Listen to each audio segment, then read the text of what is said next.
Ano ang pakialam mo sa amin, Jesus na taga Nazaret? Naparito ka ba upang puksain kami? Alam ko kung sino ka, ikaw ang banal ng Diyos. Ito po ay salita hindi ng tao, kung hindi salita mula sa demonyo. Mababanaagan po natin na ang demonyo kumikilala sa Diyos. Ang demonyo alam ang kapangyarihan ng Diyos. Kilalang-kilala niya ang Diyos. Siguro, mas kilala pa ng demonyo ang Diyos kaysa kilala ng tao ang Diyos. Dahil sa presensya lamang ng Diyos, nanginginig na ang demonyo. Mas kilala pa nga yata ng demonyo ang Diyos. Ang demonyo po sa atin, madalas, ang tukso niya ay hindi yung gumawa ka ng masama. Saktan mo yung kapwa mong yan, saktan mo yung taong yan. Madalas hindi po ganon ang tukso ng demonyo. Dahil magiging obvious siya sa mga taong may natural na pagkiling sa kabutihan. May tatlo akong imumungkahi o babanggitin na paraan ng demonyo para ilayo tayo sa Diyos, pigilan tayong gumawa ng mabuti. Una na dahilan ng Diyos para pigilan tayo yung may pinagkakaabalahan ako. Hindi ko kayang tumulong, hindi ko kayang magpunta ng simbahan sa ngayon kasi meron akong pinagkakaabalahan. Ito yung marahil yung tao na may mabuting hangarin, alam niya ang kahalagahan ng pagdarasal, alam niya ang kahalagahan ng pagmimisa, dangan nga lamang may pinagkakaabalahan ako.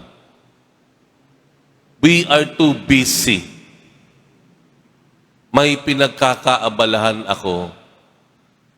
Pangalawa, yung dahilan na hindi ko iyan ang kailangan. Hindi yan ang kailangan ko.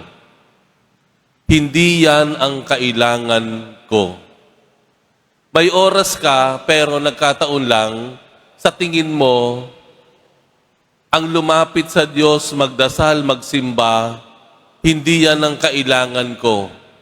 Kailangan kong kumayod. Kailangan kong maglibang. Ito ang kailangan ko.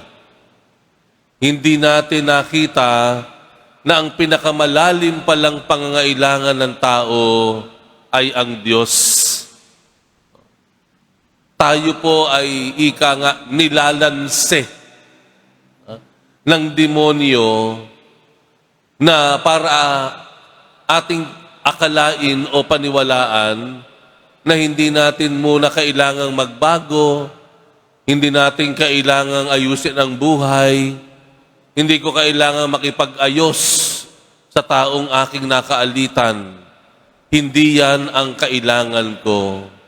Kailangan ko ay maabot yung aking pangarap. Kailangan ko umakyat ako sa hagdan ng tagumpay. Kailangan kong bumawi. Kailangan kong patunayan ang sarili ko. Kailangan kong patunayan ito sa mga kamag-anak ko. Hindi ko kailangan ang magdasal, hindi ko kailangan makipag-ayos, hindi ko kailangan makipag-usap, hindi ko kailangang tumulong. Hindi yan ang kailangan ko. Yung unang dahilan natin, no? Yun ang ikalawa, at katong dahilan na ipinapasok ng demonyo sa isip natin,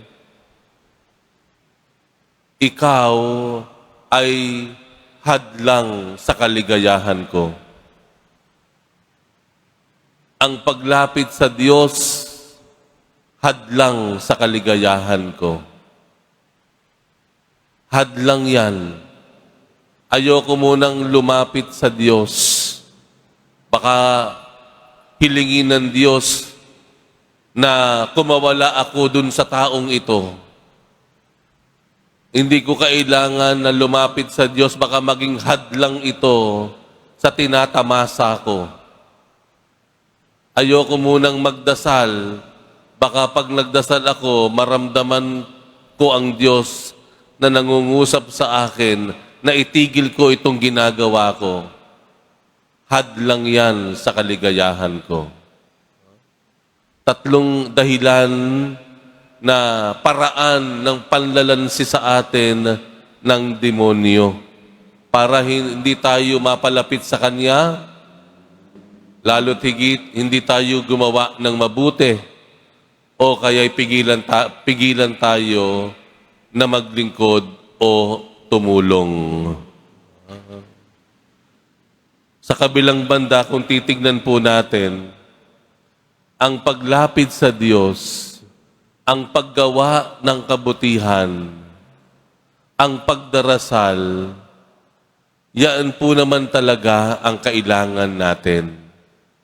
Yan po ang magdadala sa atin sa tunay at mas malalim na uri ng kaligayahan. Sa katunayan ng paglapit natin sa Diyos, ang dapat nating unang pagkaabalahan. Ang paglapit sa Diyos ang dapat nating unang gawin. Sa bandang huli, as we mature, as we grow old, as we gain more years, dito natin mapagtatanto, lalo na kapag humihina na tayo, saka tayo maghihinayang. Kung hindi, bakit hindi pa tayo lumapit sa Diyos ng mas maaga pa? Later on in life, mapapagtanto natin, ang Diyos pala ang dapat nating unang pagkaabalahan. Ang Diyos pala ang pagdarasal, ang paggawa ng kabutihan, ang paglilingkod, ang dapat nating unang pagkaabalahan. Ito kailanman ay hindi hadlang sa ating kaligayahan. Sa katunayan, yaan pa ang maghahatid sa atin ng kaligayahan na nanggagaling sa Diyos, kaligayahan na mananatili sa ating buhay.